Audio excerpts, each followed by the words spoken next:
It's a bright Friday afternoon from the capital here in Accra. Good afternoon. Welcome to The Pulse. And this broadcast is live on DSTV channel 421, GoTV channel 125, and all our social media handles. We are Joy News on TV.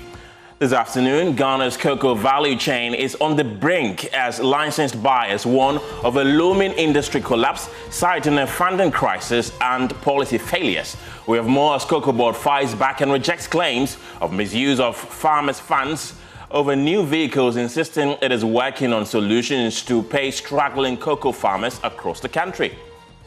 And the post I saw said that at a time when farmers are not being paid, COCOBOD has bought 4 Land Cruisers and 110 pickups.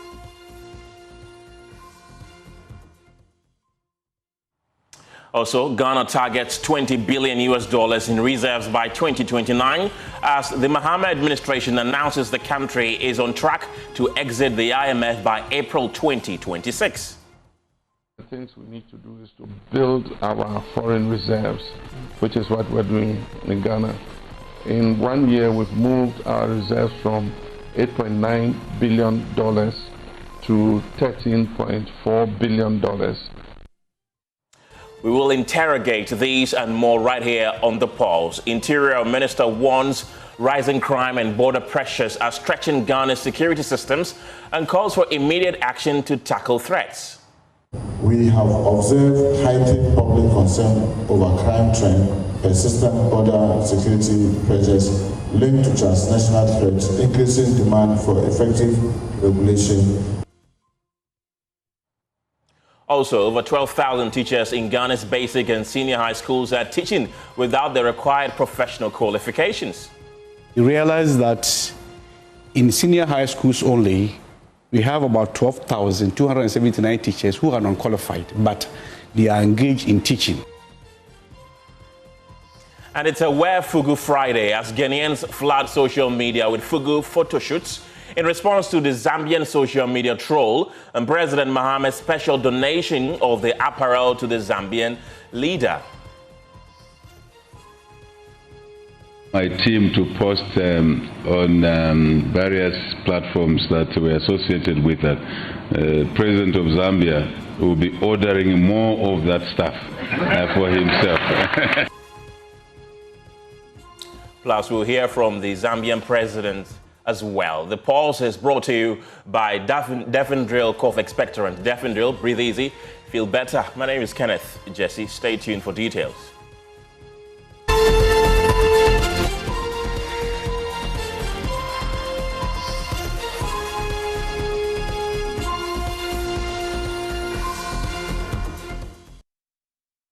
Hello again. This afternoon, Ghana's cocoa industry is facing what sector players are describing as one of its most dangerous turning points in decades, with licensed cocoa buyers warning that the entire value chain could collapse if urgent interventions are not implemented.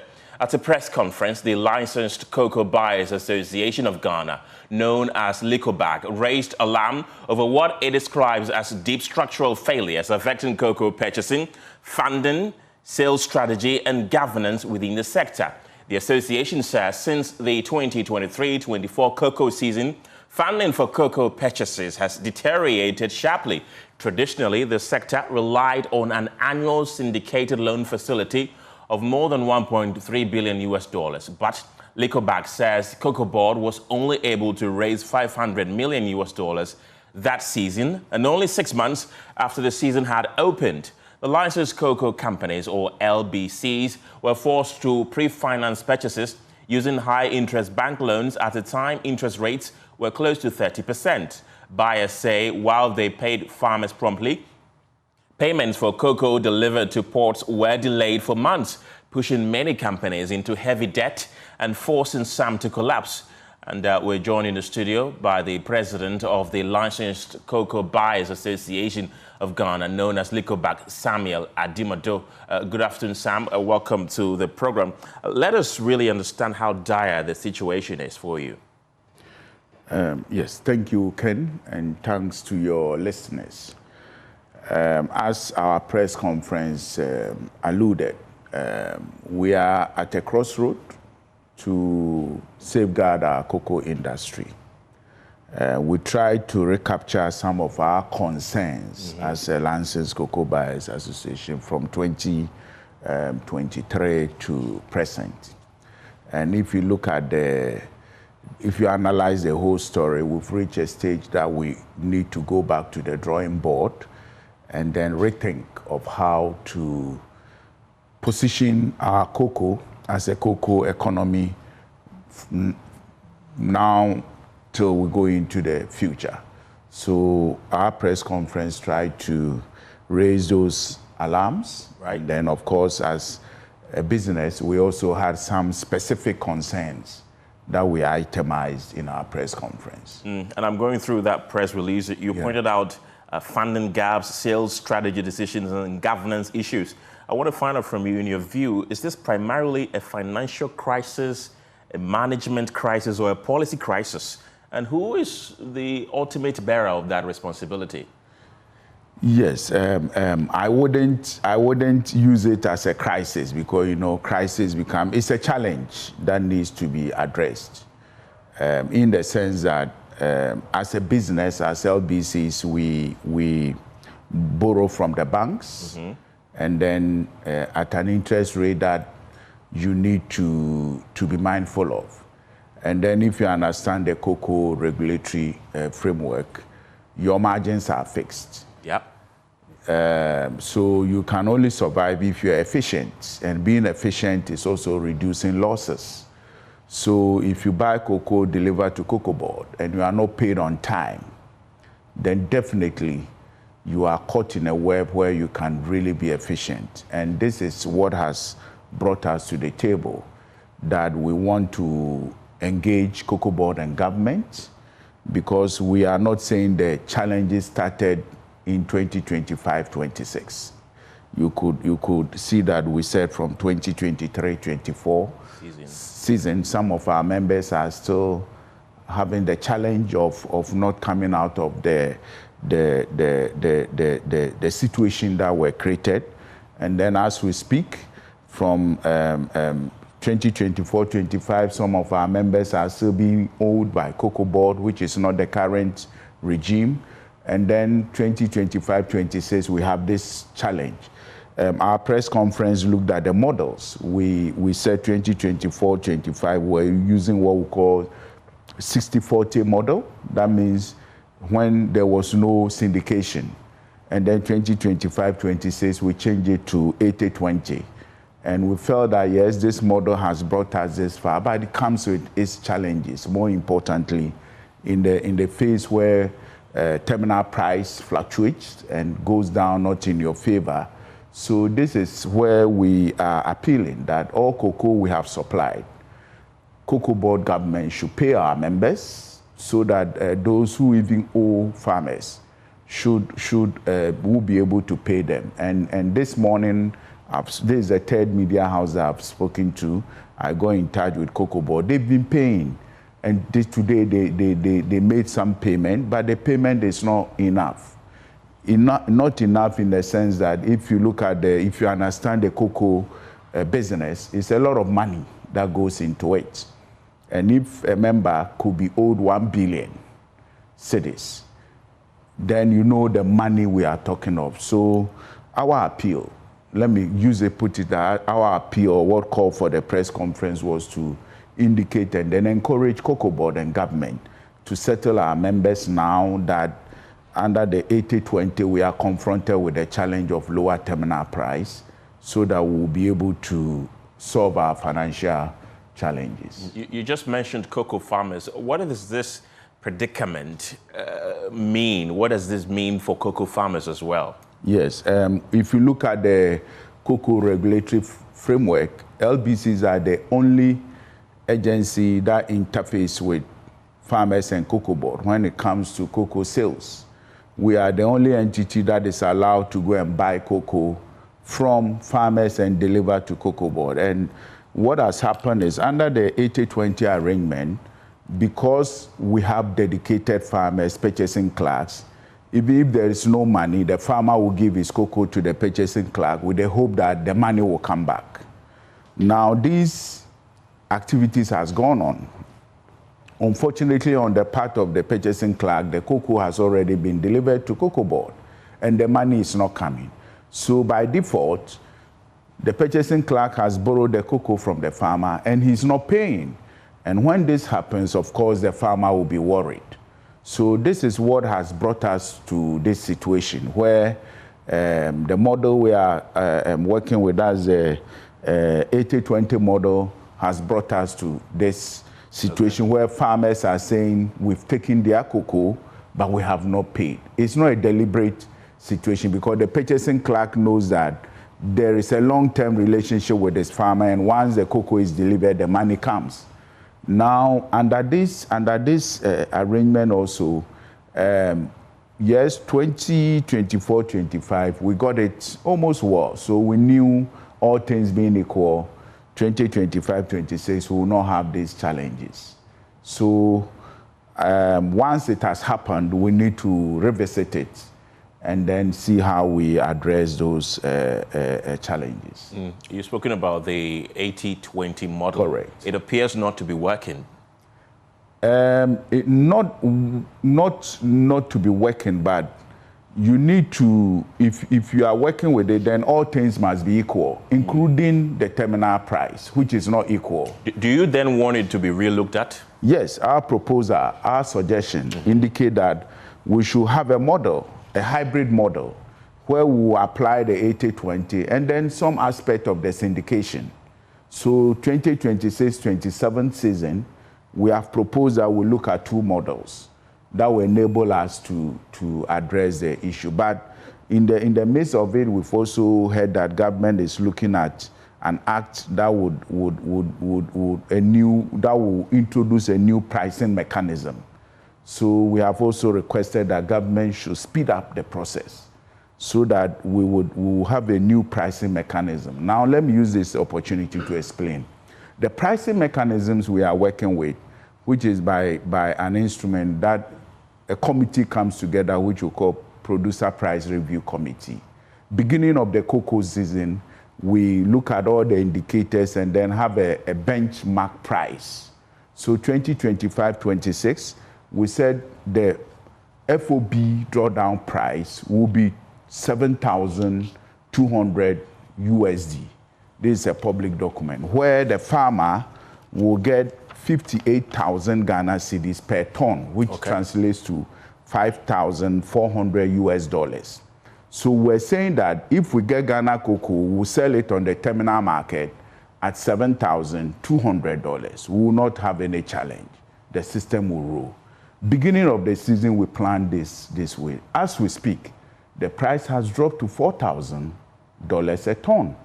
So what it means is that the PPRC model we've been working with, if you buy the cocoa now from the farmers, you are already at a loss of over $1,000.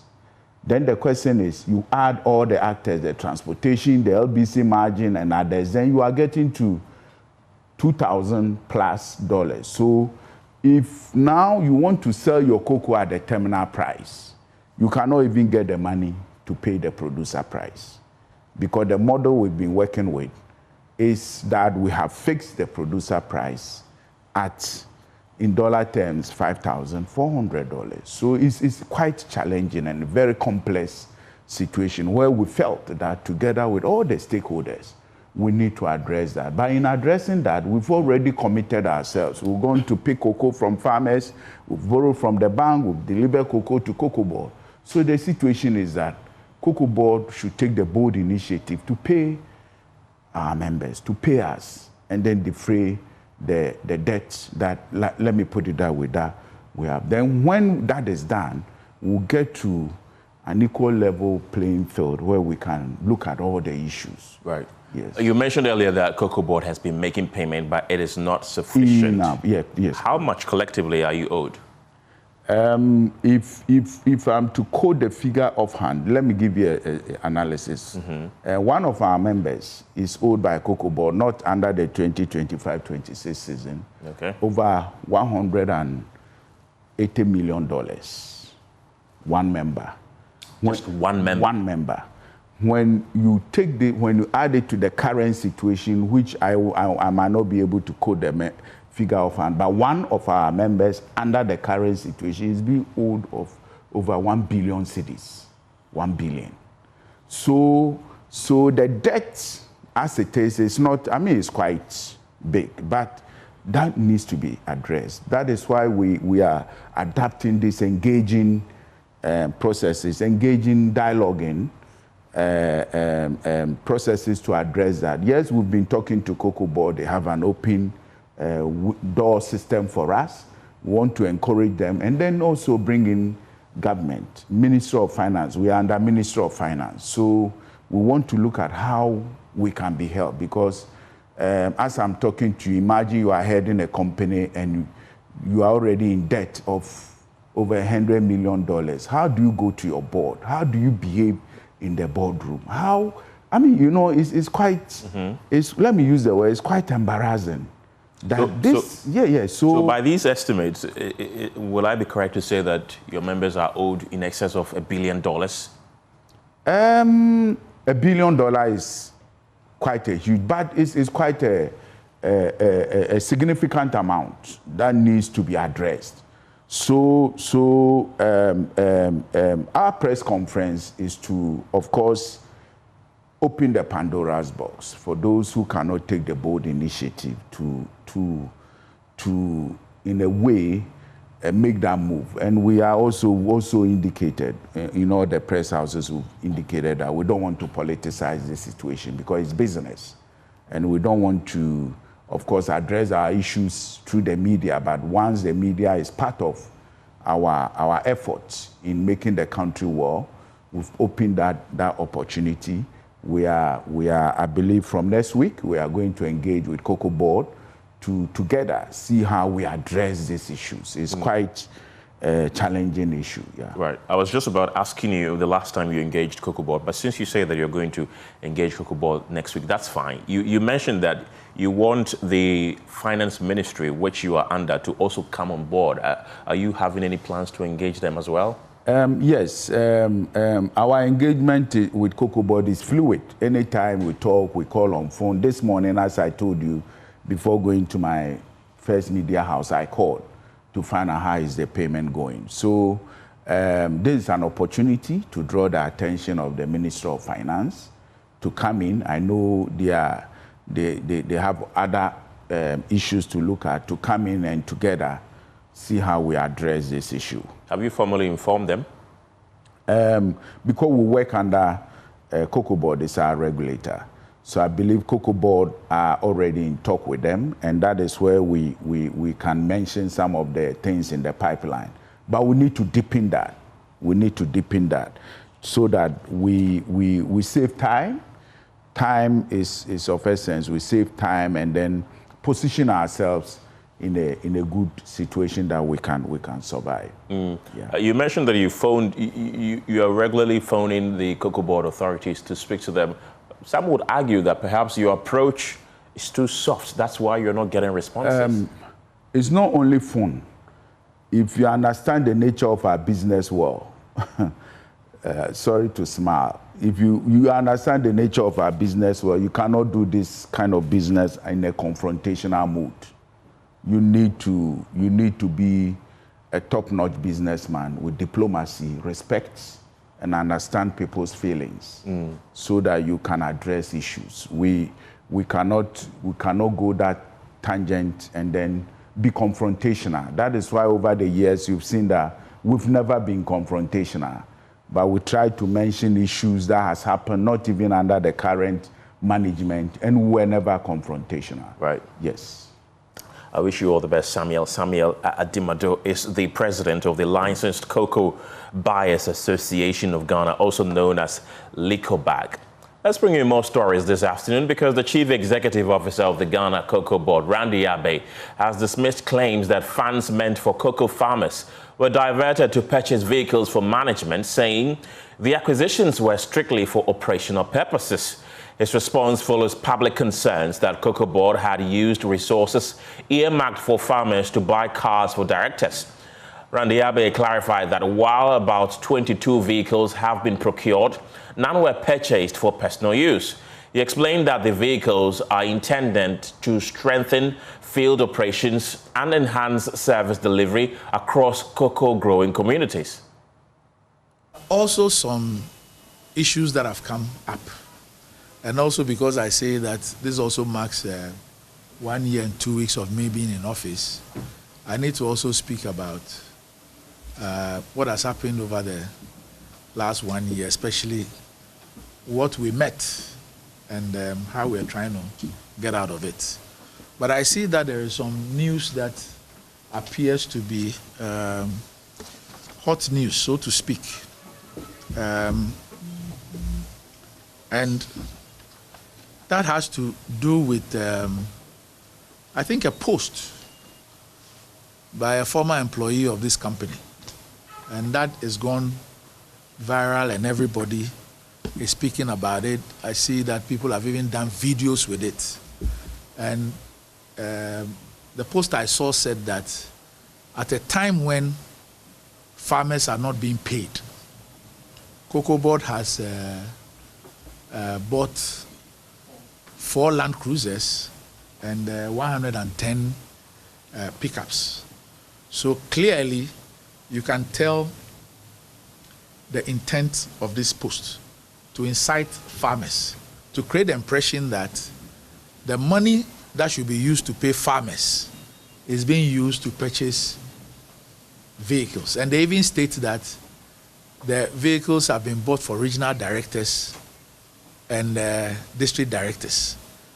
Meanwhile, anybody who's worked here before is expected to know better, you know. And I've explained to you about the fact that this crop is being funded by buyers. So it's not even as if we are even taking a syndicated loan and we are using the loan to go and buy vehicles. But let me address the issue. It is true that we have ordered vehicles. Some of them have started, some of them have been delivered. So on your way here, you would have seen some new pickups. I think about 20 something. 20 of them have been delivered. So it's supposed to be 22 because it is one of them, the very first one. That is what we gave out as the award to the National Best Cocoa Farmer on the Farmers' Day. Is one of them. And then, for those who have also been following, the Bunsu Cocoa College anniversary, the pickup that was given to the college is also one of those ones that were ordered. But let me tell you what the issues are. When I assumed office in January of last year, I was informed that I was entitled to 2 official vehicles. And that is the policy here at COCOBOD. A cross-country vehicle, or what people commonly refer to as 4x4, a Land Cruiser. And then a saloon vehicle. That is what is assigned to the chief executive and also the deputy chief executives. Now, there was no official vehicle for the chief executive when I assumed office. No official vehicle for the chief executive. No saloon car, no Land Cruiser.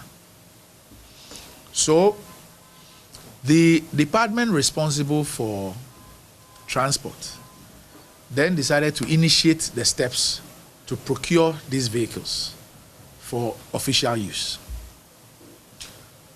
But that period also coincided with my nationwide tour of all the cocoa districts and all our offices. And I'm sure you remember that I went everywhere. Okay. Now we have 74 cocoa districts. 74.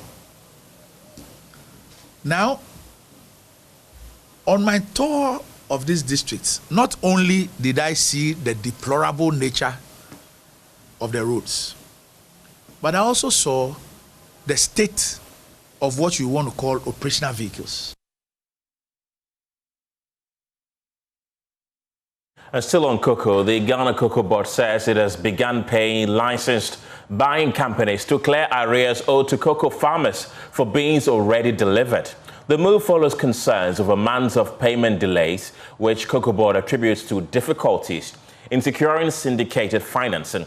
Meanwhile, Deputy Presidential Spokesperson Shamima Muslim has blamed the previous MPP government for the situation, alleging it left nearly 40 million Ghana cedis in debt in the cocoa sector and accusing some opposition-aligned farmers of fueling the concerns.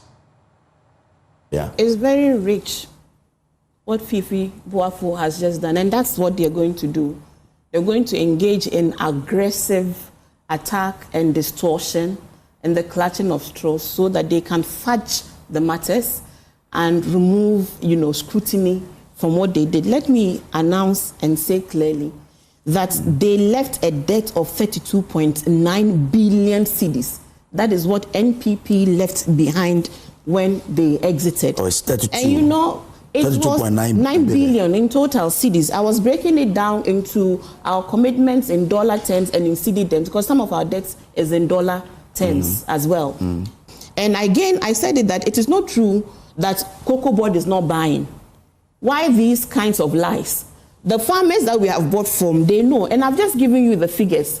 These are the volumes that COCOBOD has purchased from our farmers through the license buying companies. We have purchased 650,000, we have projected 650,000 tons. We have purchased 500, we have sold actually. We have sold 530,000. He didn't say you're not buying. Listen to what he said. He says that we are not selling. No, we are not selling. So and I'm saying that we have sold 530,000 tons of the 650,000 projected. And that's what I'm telling you, that we've done 90%. Okay. All right. So we are hoping to complete 30%, the 10% by the close of the, but let me let him know that we are aware of what they are doing behind the scenes. Much. The instigations they are, instigating farmers, sympathetic to the MPP cause. Thank you.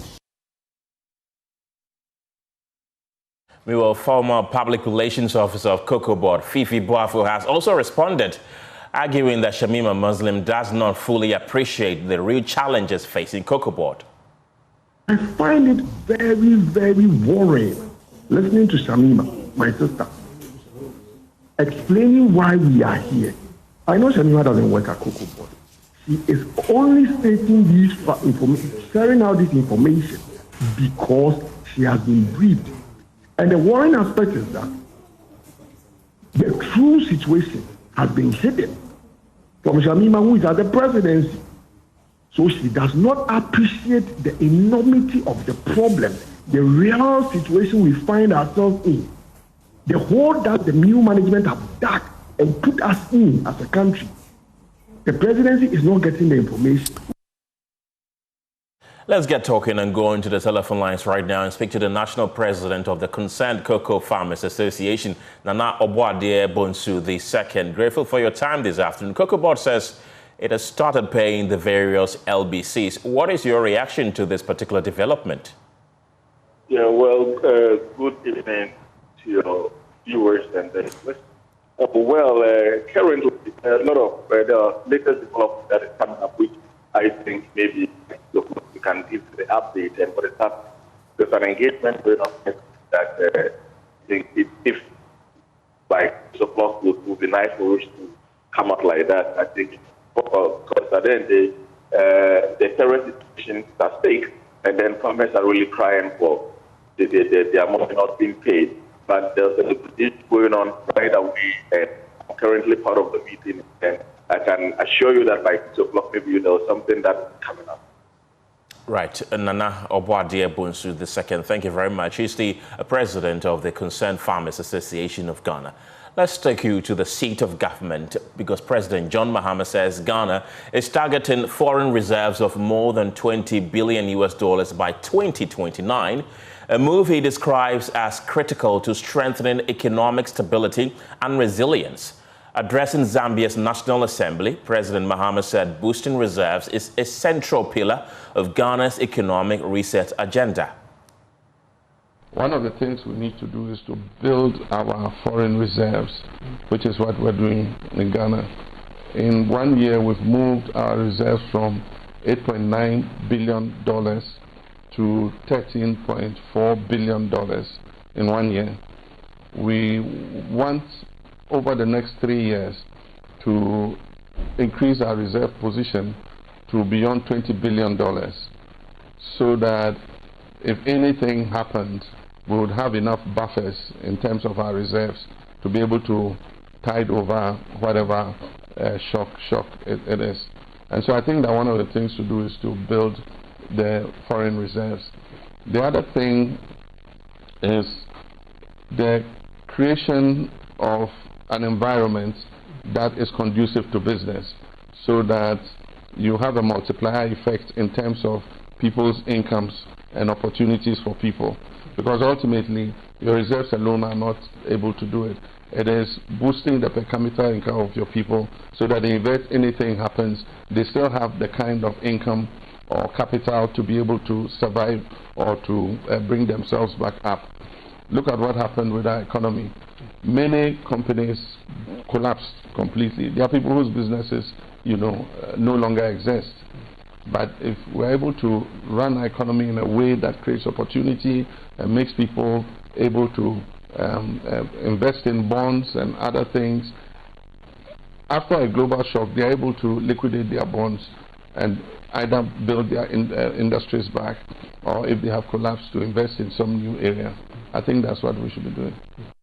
Well, President Mahama also added that Ghana is on course to exit the International Monetary Fund program by April this year, citing significant improvements in key macroeconomic indicators and renewed investor confidence.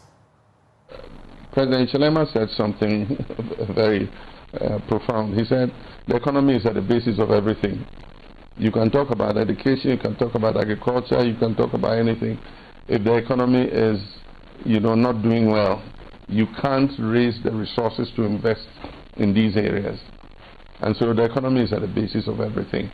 And that is why we say we should move to an economic partnership agreement, so that we're able to exchange knowledge and material in areas where we have comparative advantages.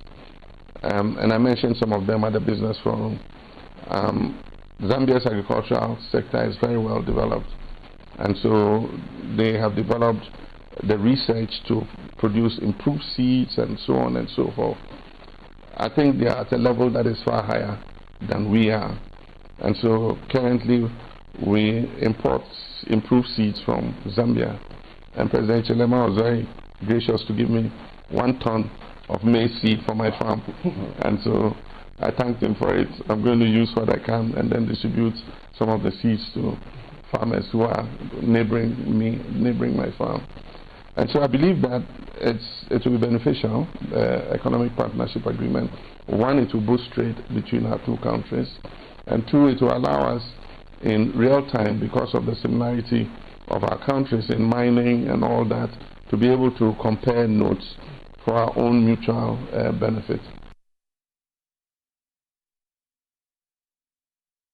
So that's President John Mahama in Lusaka. In the conversation, we're joining his presidential affairs correspondent, Maxwell Agbagba. Let's get talking and go onto the telephone lines and speak to the Deputy Ranking Member on the Finance Committee of Parliament. He's also a former Deputy Finance Minister, Dr. Stephen Amwa. Grateful for your time this afternoon.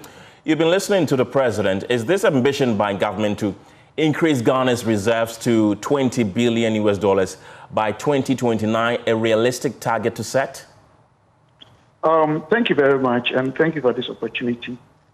Honestly, I cannot say it's realistic or not, because I need to have the opportunity to see the work they've done before our president making this very important statement, because without that, I cannot speak to the realistic aspect of his goal or objective for the country. The only thing I can say preliminary, without any confirmation, is that it is something that we need to applaud the president for dreaming that bridge when it comes to our natural resources. It's an area that is supposed to play an integral part of our economy. I mean, honestly, but because probably in terms of lack of value addition, lack of the requisite technology, lack of the needed capital to develop the entire value chain ourselves, greater part of what we have normally is left in the hands of the developed economies, and we lose a lot. But for the president to have even that vision, I personally support that and applaud him, and I pray that it works. Oh dear, unfortunately we've lost Dr. Stephen Amo on the telephone lines there. He's the Deputy Ranking Member on the Finance Committee of Parliament and also a former Deputy Finance Minister there. He's also the MP for Inshaeso constituency in the Ashanti region. In other stories this afternoon, President John Mahama says Ghanaian smock weavers have unexpectedly received the biggest promotion they could have imagined following renewed interest in their attire after his visit to Zambia. In an exclusive interview with Joy News presidential correspondent Maxwell Akbaba, he said he is surprised the fugu did not get this attention when he wore it in September to the United Nations General Assembly. In the past, it was worn by kings, royalty, and also warriors. When our warriors were going to war, they wore smocks. And the belief was that the smocks were soaked in some herbs and then some spiritual thing was done. So when you fire a bullet, it can't penetrate, you know. And so the smock portrays a lot of things in our culture. And significantly, on the day Ghana, the first sub-Saharan African country to gain independence, on the day our independence was declared, our president, Kwame Nkrumah, was wearing a smock. He and all the freedom fighters were wearing smocks. So smocks have become an integral part of our cultural identity. And I want the smock to the United Nations, the highest platform in this world. I'm surprised that Zambians didn't see me in a smock last September. Came closer. Yeah, when I gave the speech that everybody is talking about, I was wearing a smock. I'm surprised that they didn't notice it till I visited Zambia. But the smock weavers in Ghana will be very happy because I, by power of social media, have, you know, giving them branding and marketing that they couldn't ever have dreamed of ever getting.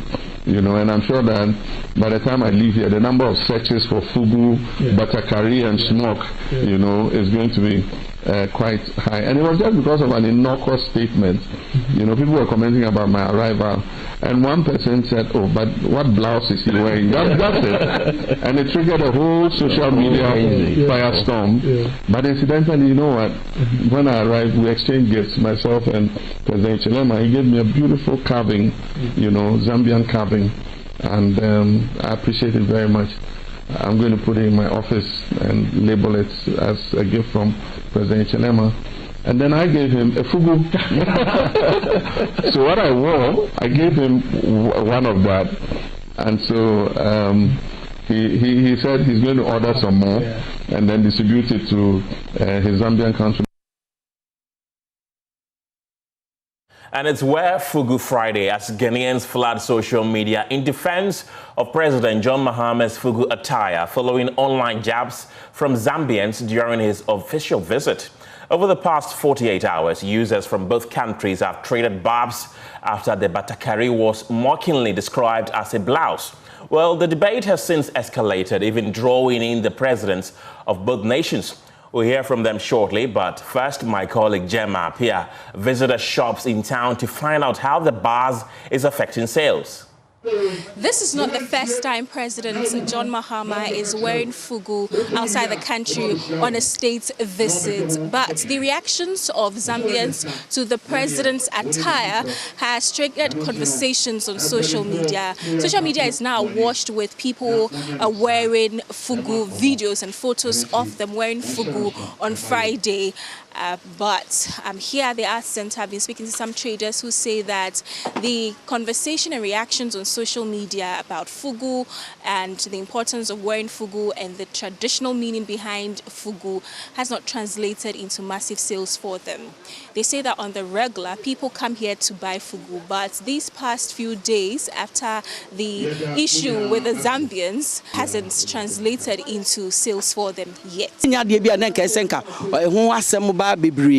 Because I wash a coat to a woman, or also shed your non so ashe, but as I saw promoting culture and my not any penny who near Yan or Maymo, until only for cry. Better won't turn a dear, Ebeba, you go so on better. Because a massive marketing shut down my market, but you 3 days in the year, but Fuguni, yes. I think it happened, that was Wednesday, but maybe we hope that in the days coming, the purchasing will be high. What do you think that the president's wearing the fugu has done to the whole brand of fugu, people buying and wearing fugu? Okay, to be honest, especially most of the foreigners, you see the original ones, because of the down, the way that they pleat it, most of them, they normally consider it as female dresses. I'm talking about most of them. So most, when they come to purchase, they normally prefer the machine ones. Most of the machine ones, they are a bit straight. So maybe that's why maybe the Zambian president was complaining about it. But to be honest with you, it's not a blouse as they are claiming. We can now listen to excerpts of an exclusive interview with our presidential affairs correspondent Maxwell Agbagba, which he had with President John Mahama in Zambia. Ghanaians have posted pictures of themselves in smoke.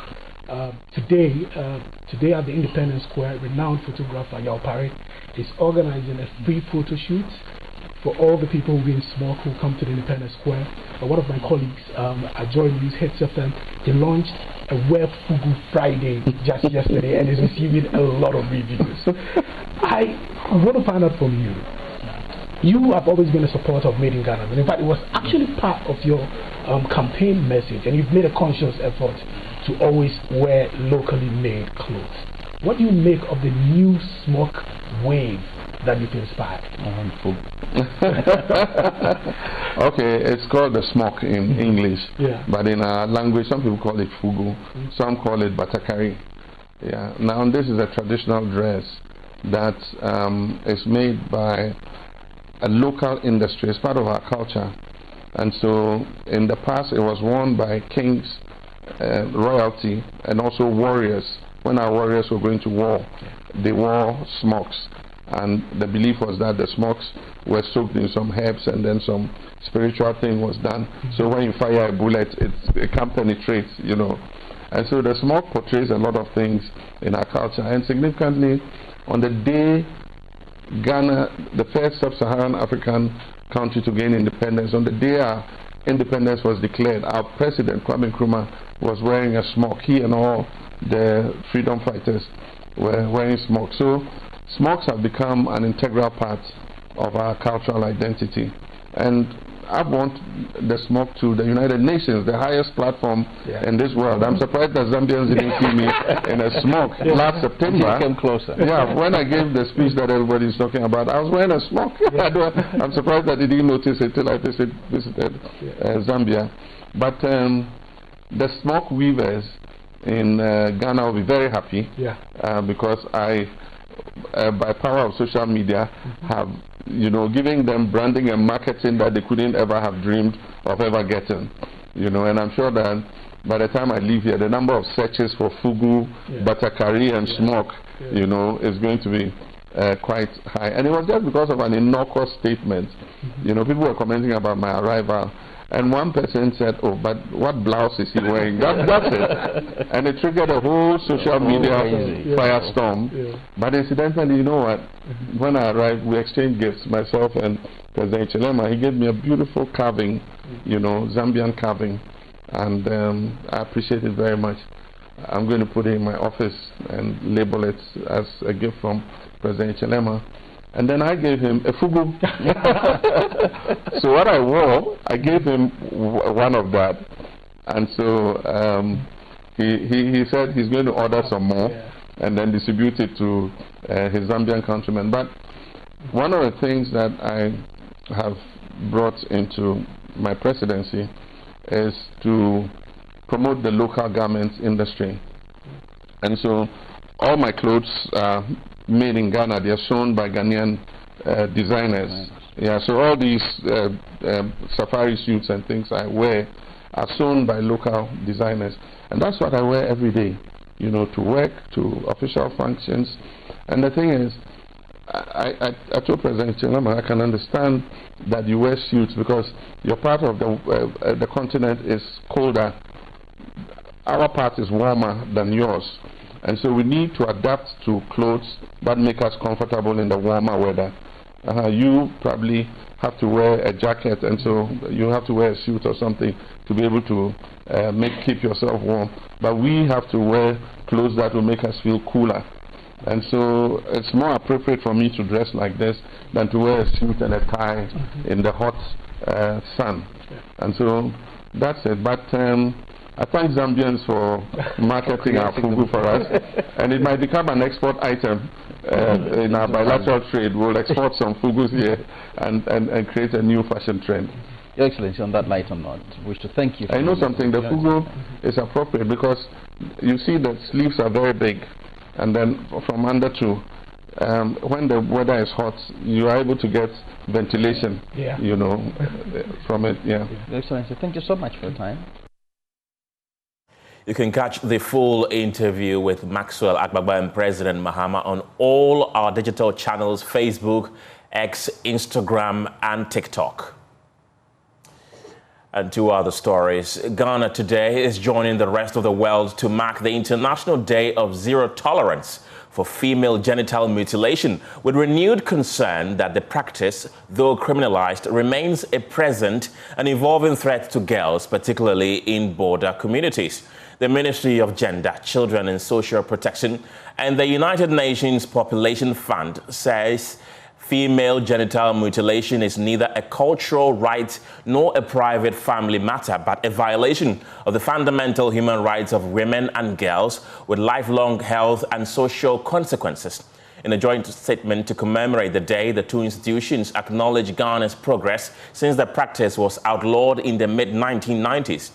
They note that the law led to a significant reduction in prevalence and sent a clear message that violence against girls will not be tolerated, even when justified as tradition. However, the ministry and UNFPA warn that the progress has also created new challenges. According to the statement, some families now take babies and young girls across Ghana's borders to neighboring countries to evade the law, pushing the practice underground and increasing the risks faced by victims. Let's take you now to our touch screen to read the full statement that was jointly released by the UNFPA and the Ministry of Gender, Children and Social Protection. And there you have it. It says, as the world marks the International Day of Zero Tolerance for Female Genital Mutilation today, the 6th of February 2026, the Ministry of Gender, Children and Social Protection and the United Nations Population Fund, UNFPA, emphasized that the practice continues to pose a serious concern in Ghana. Female genital mutilation is neither a cultural right nor a private family practice. It is a violation of the fundamental rights of women and girls and tends to cause irreversible harm to life, health, and freedom from cruel treatment. The consequences are long-term and cumulative. It continues to say that Ghana took a decisive stand against female genital mutilation more than 3 decades ago.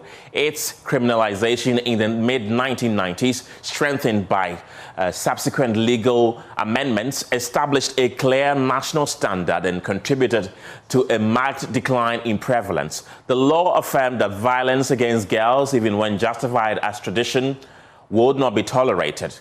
However, the ministry, UNFPA, and other stakeholders have realized that legislative success has created new and complex challenges regarding cross-border practice of the practice. Rather than abandoning FGM, babies and girls are taken across the national borders into neighboring countries to evade Ghana's legal framework. This cross-border shift pushes the practice, complicates detention or detection and enforcement, and exposes girls to more dangers the law was meant to prevent. FGM, he says, remains most persistent in parts of the Upper East, West, Savannah and Bono regions, particularly around border districts and communities where family ties, social norms and mobility extend beyond national boundaries. Girls from life or households affected by poverty, migration, displacement or limited access to education face heightened risk. Globally, more than 230 million girls and women are living with the consequences of the practice. Current projections indicate that without renewed political commitment and investment, an additional 23 million girls could be subjected to the practice by as early as 2030. For Ghana, these figures serve as a stark warning that the gains achieved over the last 30 years are fragile and reversible. This underscores the urgent need for national action involving traditional and religious leaders, CSOs, development partners, and all well-meaning Guineans. So let's have a conversation on the back of this. And joining me via Zoom is a survivor of female genital mutilation, Pogna Ibrahim, who shares her experience and insights as Ghana works toward ending the practice. Pogna, thank you for your time this afternoon. Ghana outlawed female genital mutilation decades ago, yet this practice still persists in some communities. From your experience, why does this continue despite the law that outlawed it some 30 years ago?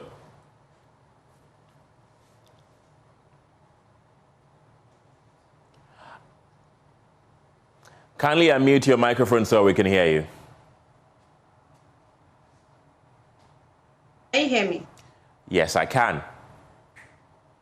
Thank you so much. The name actually is Pogna Ibrahim. For so many years, I think Gender Ministry or the government of Ghana has really fought seriously when it comes to female genital mutilation or banning female genital mutilation. But yet, a lot has to be done. Sometimes I keep saying that policies doesn't end FGM, but rather people who do FGM or practice FGM and the survivors, they are the ones missing in this link. Sometimes they come out with figures I myself, I can relate to, because every day they keep saying that, yes, FGM has gone underground. Yes, it has gone underground, but a lot of people are still practicing it. A lot are still practicing it. And it's not just about taking them to bodies, they still practice it in their various homes. So I think they've done well, but still we still need to do a lot, especially involving the survivors. I keep saying that we are not victims, but rather survivors. Do you know of any young girl, particularly teenagers, who have undergone this practice recently? I think that was 2 years ago. Yes, Drapa, a girl that they really cut, and due to overbleeding and all that, she lost her life. And how are you using your experience to educate people, especially where you come from, about the dangers of conducting FGM? Last year, I think I marked this day back at Upper West. I went to various radio stations. I went to the villages and all that to speak to them. Most people are still saying that it has something to do with their culture, their religion and all that, which I intended bargaining with them. Look, if you stop this, our girls who survive, it's not just about taking the clitoris out. That will make you look like a good girl or a good woman when your husband is not around. If you leave it, but still, we can keep our homes with well education and all that. It's not, the clitoris wouldn't change anything. If I want to be that wild lady with a clitoris, I'll be. Without it, I can still be. So why don't we just leave it hanging there and let us understand that, look, it doesn't pay to cheat on your husband when he's not around and all that. So some of them were saying that, look, because of religion, and I said no religion and no tradition will ask you to give a woman a mark by taking her dignity out from her. And I think they really understand me very well when I was trying to speak to them. And the Ministry of Gender tells us that some girls are now smuggled, if I should call it that way, into neighboring countries to have the practice done on them. Have you ever heard of stories like that as well? Yes, a lot. You know, with the borders, we have Hambly, Burkina, especially they take the kids to Hambly. It's not just far from Nandom side. They take them to Hambly to cut them. But what I'm trying to say is that now they are not even moving them out. They do it in their various homes. They do it in their various homes. That girl, I said she lost her life. They did it in the house.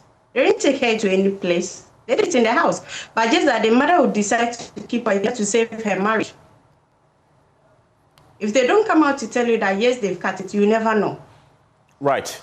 So what role do you think the gender ministry should play in all of this as it happens? Because, of course, it was abolished some 30 years ago. But as you just mentioned, someone lost their life out of this not long ago. Do you think the gender ministry should do more than they are doing right now to protect girls? I think they are trying, but it's just getting on their work. I think they only get the chance to speak about this only on FGMs. And what I need to tell them is that, look, this silence happens to be dangerous. When you speak about it once a year, it wouldn't make difference. The silence is really dangerous and it's killing a lot of girls out there. And with the survivors that they happens to cut our clitoris, it seems like no one is trying to speak for us.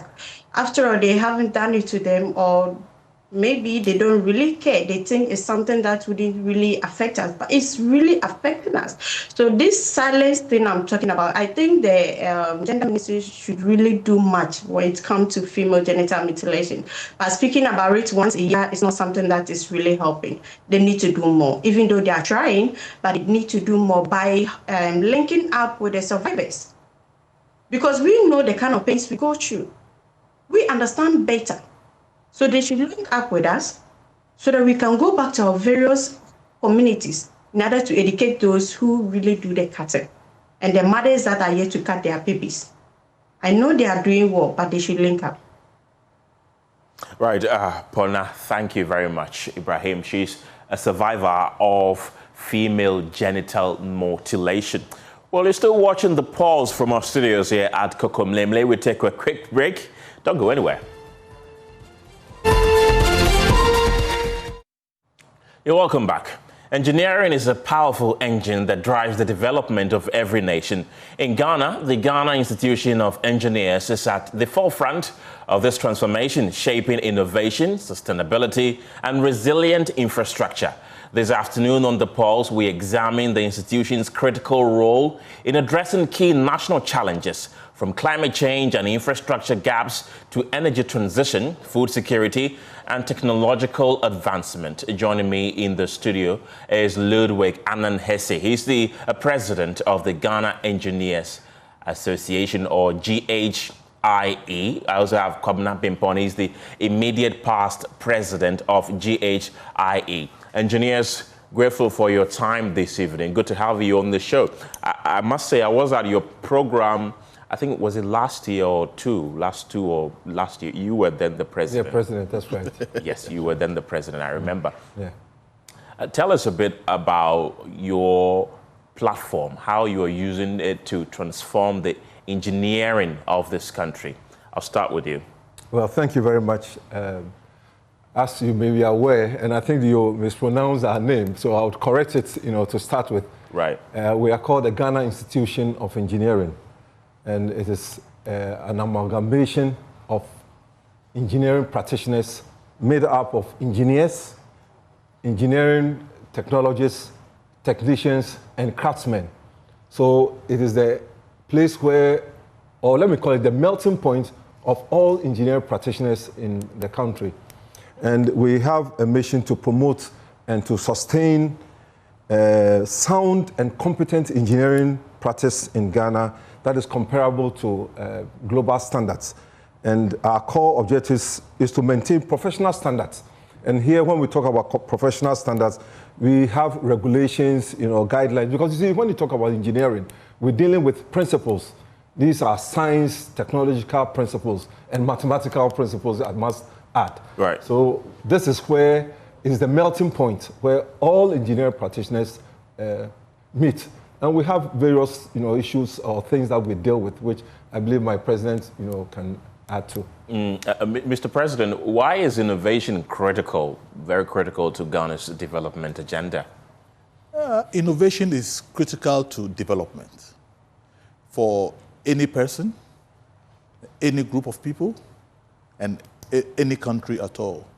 And as you can see, the countries that have leapfrogged development has been through innovation. Right. We know the story of Singapore, the story of China recently, and it's all out of innovation, where people come out, and mainly it's engineers, scientists, lead the charge for doing things differently. The things that we are used to, we start doing it differently. And the moment you find new ways of getting the results that you are looking for, we call it innovation. And so when it comes to engineering, innovation is the bedrock. And as you can see, everyday life, all the things that we use are engineering accoutrements. Yes. To put it that way. Yes. And so for life to become easier, for life to become more enjoyable, we need to be continuously innovating to make sure that the solutions that we are providing are within the context of the time.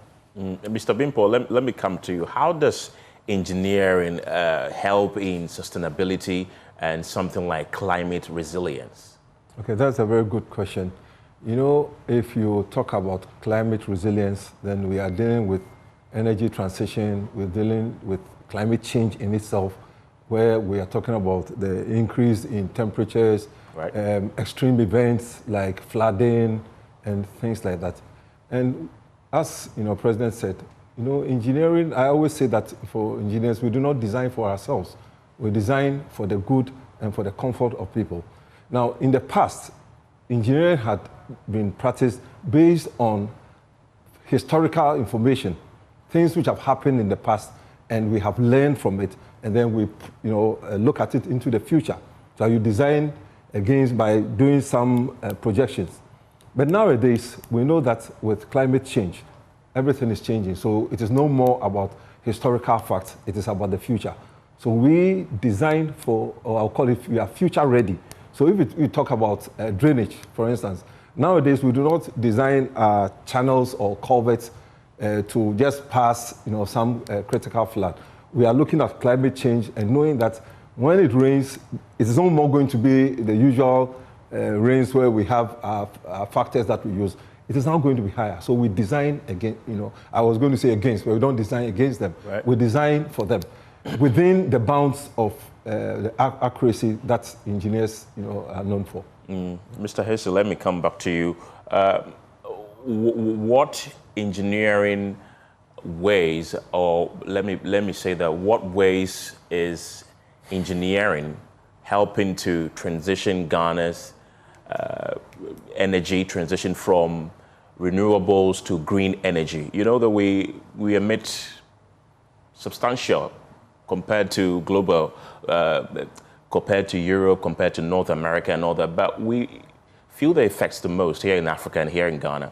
Are there any solutions? What practical solutions do you think engineering is helping in Ghana's transition to green energy? I think the solutions there are out there. We know them. Traditionally, we've come to depend on the fossil fuels for energy. And we know that the fossil fuels contribute to the greenhouse phenomenon that now has become the issue of sustainability and even our life on Earth. So the transition into cleaner energy forms, it's a given. And to the extent that currently our Ministry of Energy is Ministry of Energy and Green Transition. That's a recognition that we don't have to do things the way we've been doing it all the time, but we have to look for the other solutions that are out there. So we are talking about wind, we are talking about solar, we are talking microgrids, we are talking about all these systems that, if implemented, we can reduce our impact on our reliance on the fossil fuels. Yeah. And VRA, which is manned by engineers, are thinking through these things already. UCG, they are thinking through these issues already. And policy-wise, in terms of the country, we have already have a policy to introduce more energy transition elements into our grid systems.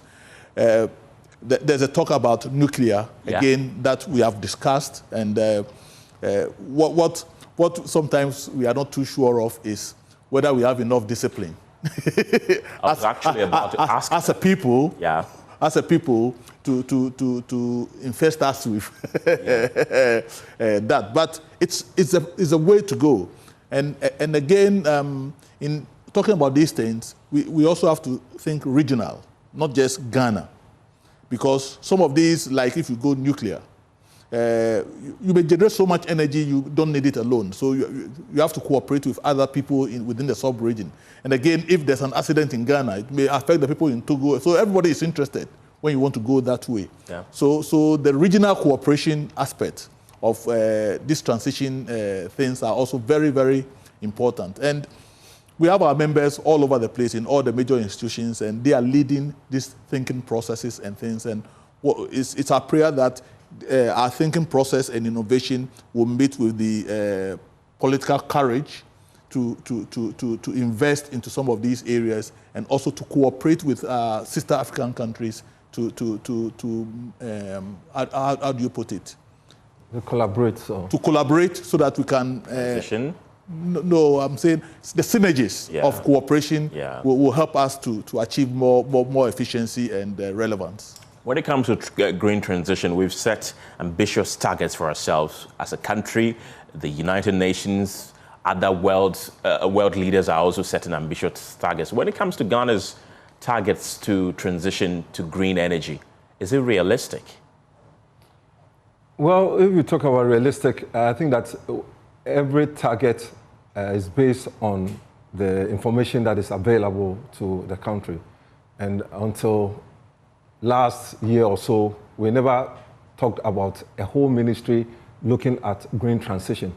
And this is what the president has said. And our own president has seen the wisdom in getting, so we walk the talk, not just setting targets that is left hanging. Because we talk about sustainability, we talk about green economy, we talk about so many things. It is important that we focus. And, President talked about discipline. It's also about discipline. But I think that with what the Minister of Energy has started doing, of course, before then, VRA and BUI, now currently BUI has, a large solar farm. VRA has had it, or in the north, they have solar that is providing solar into the grid. It is a beginning. And if you look at the countrywide too, we are beginning to have interest in solar, generation of solar power.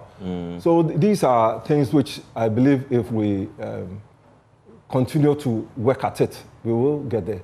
So yes, it may look very onerous, but it is good for you to have something that you are working to, other than just setting targets that are easily achievable. Right. Engineer Hesse, how is your association going to ensure that engineering solutions are people-centered? Wow. That's the essence of engineering. Engineering is about people. Though we've been touted as people who are doing DY/DX, and very serious people and things like that. But the solutions we come out with are solutions that help the day-to-day livelihood of people and the ease of life. So engineering is always about people. Now, these days, the issues of sustainability, environmental,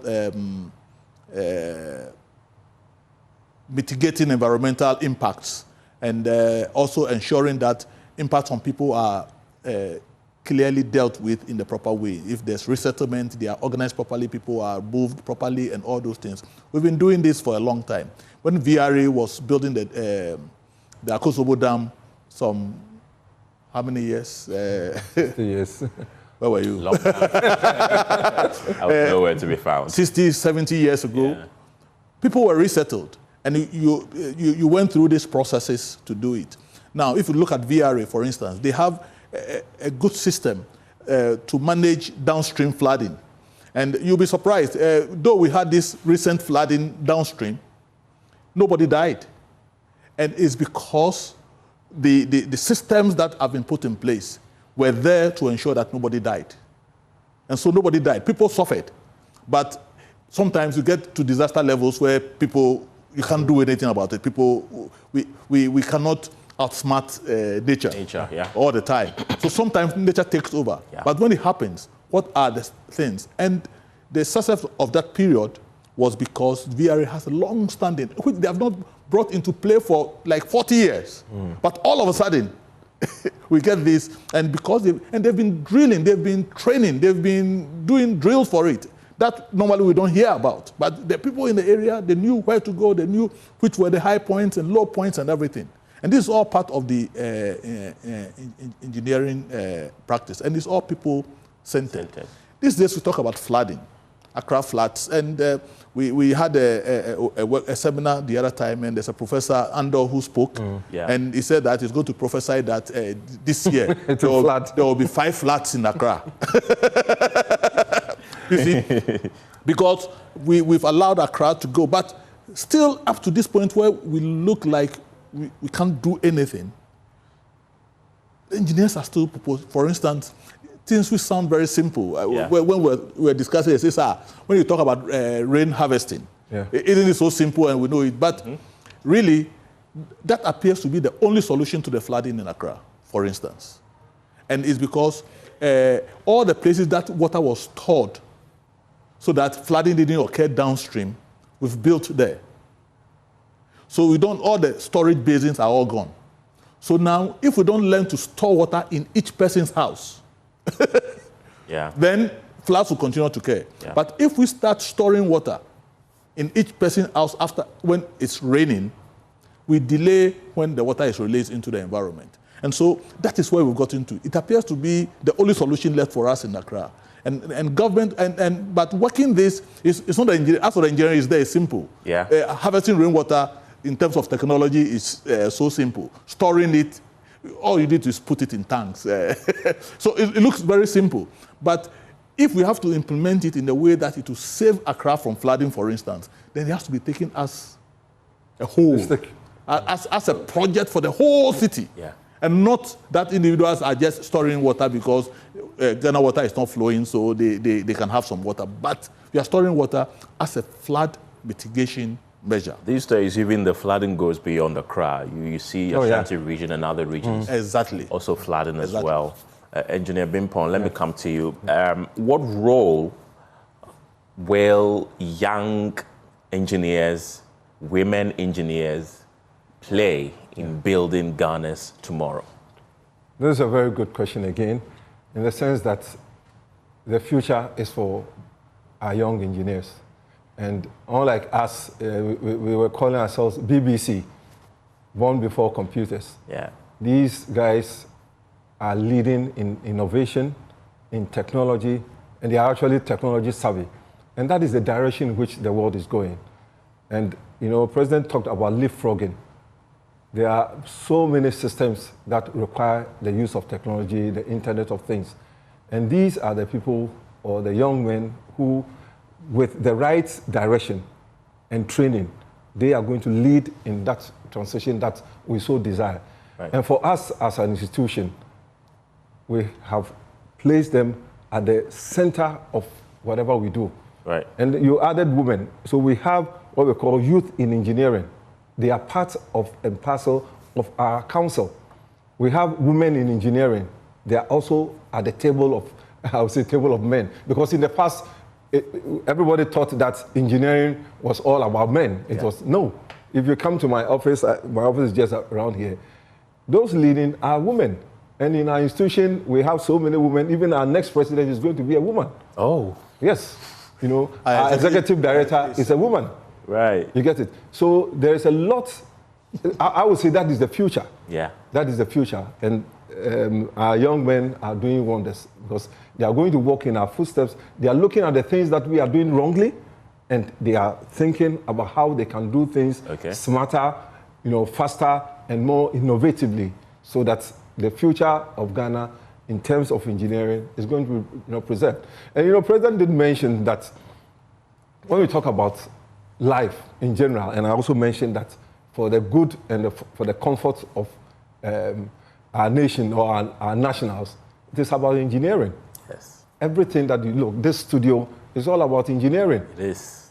Even for you to go to your room and have a bath or have a nice sleep, nice temperature in your room, everything is about engineering. Yeah. And that is the key for development. Actually, this is a part of our anthem. Anthem for engineering is the key for development. And all it is that. Indeed. Yes, it is the key for development. And these young men and women will be the drivers of this key. Wonderful. Thank you very much, gentlemen, for coming on the show. Ludwig Annan-Hesse is the president of the Ghana Institution of Engineering. Okay. Thank you. And Kwabena Bimpon is the immediate past president of the Ghana Institution of Engineering. Thank you, gentlemen, for your time this evening. Thank you very much. Yeah. Away from engineering, let's talk security, because Ghana's Interior Minister Muntaka Mubarak has raised the alarm over rising crime rates and increasing pressures on Ghana's borders, warning that the country's security systems are being pushed to their limits. Speaking at the Interior Ministry's annual performance review, he highlighted growing public concern over crime trends, transnational threats, and accountability in the security sector, stressing that these challenges are placing fresh demands on law enforcement and internal security.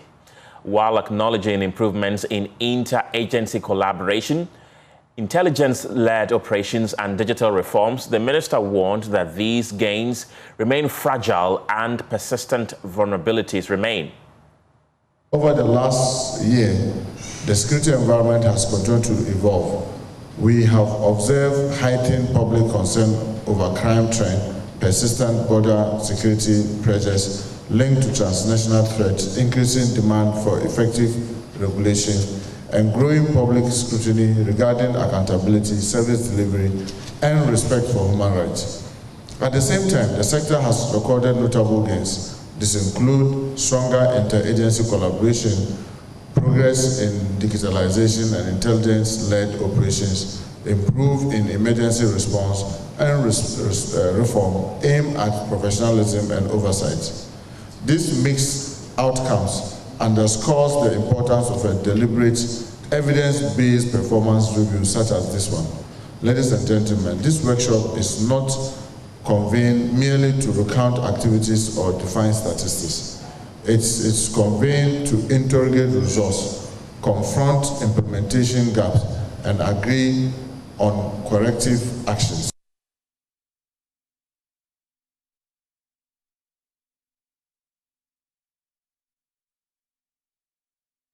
The minister also urged security agencies to account for their performances, emphasizing that the annual review is not a routine administrative exercise. As we review the financial and non-financial performance of the sector for 2025, our discussions must remain firmly anchored on outcomes.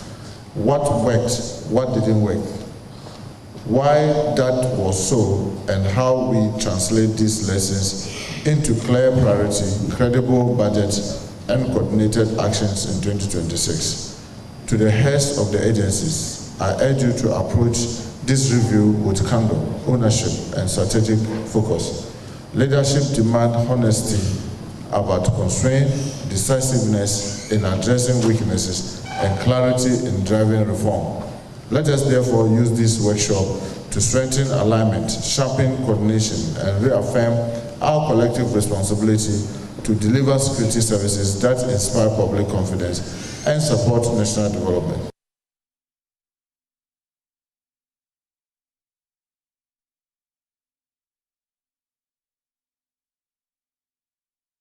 Ghana's fight against illegal mining was given a boost as armed forces partnered French military for intense jungle warfare training to equip Ghanaian soldiers to wage war on armed illegal miners. The Ghana Armed Forces have partnered with the French military for intense jungle warfare training to equip Ghanaian soldiers wage a more effective war against illegal mining. The French and Ghanaian armies have for weeks now been engaging in live training in the jungle at Achiase Jungle Warfare Training School in their quest to combat armed illegal miners. My colleague Gemma Apia spent a day with the troops and reports. Gunshots ringing out at the jungle village inside the Jungle Warfare School as Ghanaian soldiers undergo specialized training aimed at fighting illegal mining. In a real combat situation. So, in a real combat situation, when I get shot at short range in a jungle environment, the first thing I'm going to do, because the exercise is being conducted in partnership with the French military, who have joined the Ghana Army in the jungle for weeks of intensive training. The program focuses on 4 key areas designed to strengthen the fight against illegal mining. France was selected for this exchange program because of its experience tackling illegal mining in French Guyana, one of its overseas territories. A bit slower, but with more precision. So for the past 3 weeks, personnel from the Ghana Army, we understand 38 soldiers and 5 military officers drawn from different units across the country have been here at Achiase, the Jungle Warfare School, and I'm inside the bush, and the personnel of the Ghana Army plus the French military, 16 of them, have been training, exchanging ideas and focusing on how to shoot with precision, how to apply first aid, and also how to even arrest people, particularly illegal miners. Commander of the Army Training Command, Brigadier General Joshua Amano, explains that the soldiers undergoing the training are not currently part of NIMOS.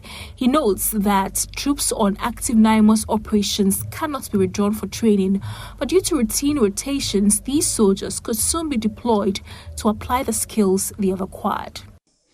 Now, the NIMOS is in operation, and so sometimes it is not good to pull out the forces who are deployed in the field.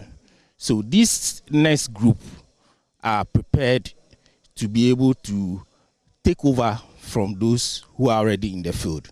Remember that when you deploy troops, after a while, we do what we call relief in place. So you change them, you rotate them. The head of the French military team, Lieutenant Nicolas, says the engagement has been mutually beneficial, stressing that while his team has shared expertise, they're also leaving Ghana with added skills. It's been very interesting. We showed our way to the Ghanaian, but the most interesting part was learning how they do it, and I think we learned a lot from those 3-week course.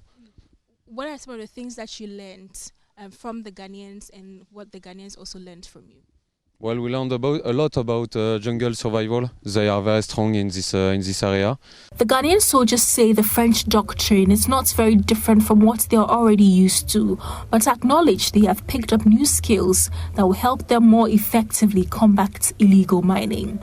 Although our doctrine is not far from them, but we are also taking something out of what we are learning so far. Describe what you have learned that you were not used to as a military officer in Ghana.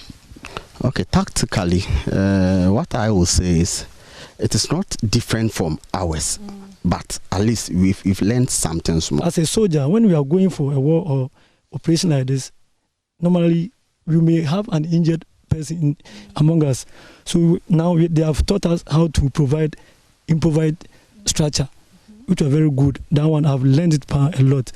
So how ready are you to fight Galamsey? Oh, we are ever ready. In fact, with the Ghana Army, we were already in good position to fight the illegal mining. But with this training, the essence of this training is to sharpen our skills and improve upon our capability. Jamana ho! Ahoya! Aho! Ahoya! Combatant. Everywhere. Everywhere. Combatant. Ready to kill. Ready to die. Ready to die. Ready to kill. What makes the grass grow? Blood, blood, blood. What makes the champal grow? Sweat, sweat, sweat. Gentlemen, show John News and Ghanaians your face. Yeah! Jangler, jangler, jangler. Live, fight, or die hard. Ahua! Server! Server! Server! Server! Server! Server! Galamperos, we are coming. All right, so these military officers and soldiers are ready to fight illegal mining, the country's biggest problem. Reporting from the Jungle Warfare School in Achiasi in the Eastern region, my name is Gemma Apia for Joy News. Server! Server! And human activity is taking a heavy toll on wildlife at Ghana's premier conservation site, Mullen National Park. The park, home to more than 700 elephants, 9 amphibian species, 33 reptiles and over 300 bird species, is increasingly under threat. Encroachment, destructive farming practices, poaching and rampant bush burning are degrading habitats and placing immense pressure on the park's wildlife. The Savannah Regional Minister, Salisu B. Aurabe, has expressed deep concern about the situation. Mullen National Park is the biggest protected area in the country, established some 68 years ago.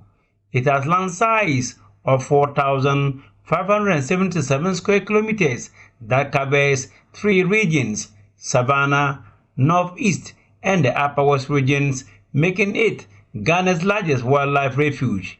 It covers 5 political districts in the 3 aforementioned regions. The park, which shares borders with 33 communities, has rich flora and fauna. As part of the climate evidence stories on Joy News, I took a trip to the Mullen National Park to speak with the authorities on the effect of humans on wildlife at the park, which invariably snowballed into climate change. We were conducted around some parts of the park by the Chief Wildlife Guide, Gilly Robert Tendana. We have 94 species of mammals in the park. Over 700 elephants in the park. 4 different species of monkeys. 360 birds. And then what we are doing doesn't mean we are going to see all. It's a game of chance. So we are trying to see what nature will give us. Public Relations Officer Benjamin Kusi Agbano further shared information on the different bevy of animals that are on the park. We have over 94 species of mammals. We have over 330 bird species. We have 9 amphibians and 33 reptiles. We also have some butterfly species, over 300 butterfly species and all that. We also have elephants, which is one of our key animals in the park. Although it is mammal, but when we are talking about it, we treat it as special because most people come into the park because of elephants. We have over 700 individual species of elephants. So Mullen is very, very diverse. We have the carnivores, we have the herbivores, we also have the nocturnal animals like the leopard, the hyena, the caracal, the genetic civet cat, the porcupine, a whole lot of animals you could talk of. The survival of these mammals, reptiles, and birds, however, are under threat because of the activities of humans living closer to the reserve. Illegal logging of trees, bush burning, poaching, and harmful farming practices that involves the spraying of chemicals dangerously affects the animals. The consequences of these human activities have serious effects on the animals, resulting in them contracting diseases, in some cases, deaths. Assistant Community Collaborative Resource Management Officer Mohamed Sani Zainab posited that the siting of communities closer to the park has negative effects on the survival of the animals. When we're coming like this, you could see that some of the animals at the sight of the car, they ran. So this is some of the things. Usually then the community members used to say, oh, we've been seeing elephants, we've been seeing these particular animals, but because of the encroachment, they hardly see this wildlife within them. So this is why it's not advisable for them to encroach. Though the majority of them farm closer to the park boundaries, that is why the issues of human-wildlife conflict is rampant when it comes.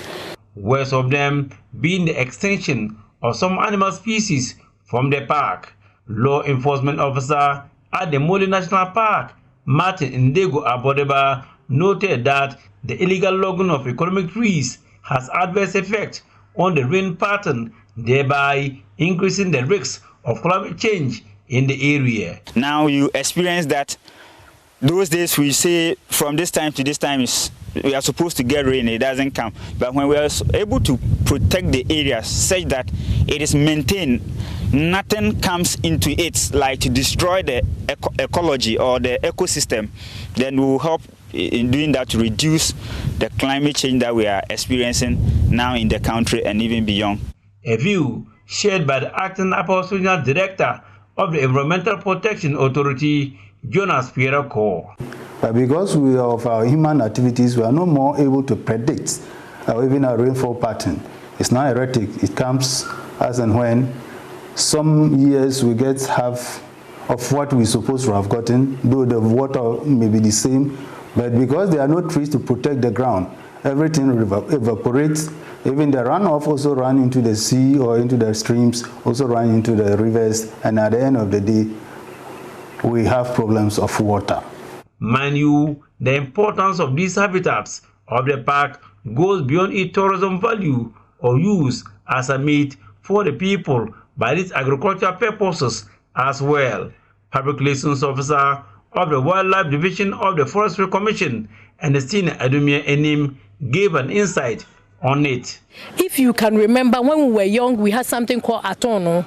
You know, that insect that we put rope on and it flies, and then we follow it. Now you cannot find them, and they are the insects that were doing pollination for us. So clearing a large area and not utilizing the land is not very proper for us. We have to do it in the right way, do agriculture in the right way, and leave the animals. Savannah Regional Minister Salisobe Awurubi was expressing concern on the effect of human activities on wildlife at the Mole National Park, outlined some measures taken to help curb it. We are working together with other partners to see what alternative livelihood programs which can be given to the communities and inhabitants around the fringes of this reserve so that they can engage themselves economically. We are equally trying to do additional education for which the people living around will treasure the reserve as their own and adapt and accept them as they are. And that would also be positive for the livelihood of the reserve. The cruel reality, however, is the low number of staff tasked to enforce laws to prevent encroachment and other conflicts that may occur between the animals and humans. There is a need to increase the numbers to save these indigenous species from going extinct. Reporting for Joy News, Rafik Salam, Mole National Park, Mole. This story is brought to you by Joy News in partnership with CDKN Ghana, University of Ghana Center for Climate Change and Sustainability Studies, with funding from Claire R4I Opportunities Fund. That's all for the Pulse this week. The news team returns at 7 p.m. with Joy News Prime. For more news, you can log on to myjoyonline.com and you can see our headline story. It says we're working on solutions to pay struggling cocoa farmers. That's according to COCOBOD. Thank you very much for being a part of the show this evening. My name is Kenneth Jesse. Have a good evening.